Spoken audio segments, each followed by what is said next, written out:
നമസ്കാരം. ഞാൻ നിങ്ങളുടെ സ്വന്തം ശരവൺ മഹേശ്വർ.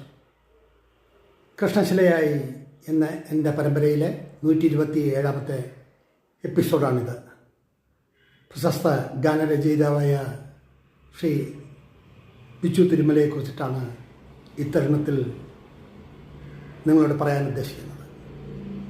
പലതവണ കാണുകയും സംസാരിക്കുകയും ഒക്കെ ചെയ്ത അദ്ദേഹത്തെ ഒരിക്കൽ വീട്ടിൽ പോയി കണ്ടതും അവിടെ വച്ചിട്ടുള്ള സംഭാഷണങ്ങളും അദ്ദേഹത്തിൻ്റെ ഗാനങ്ങളെക്കുറിച്ചിട്ടുള്ള ചർച്ചകളും അതേക്കുറിച്ചിട്ടൊക്കെയാണ് ഞാൻ നിങ്ങളോട് പറയാൻ ഉദ്ദേശിക്കുന്നത്.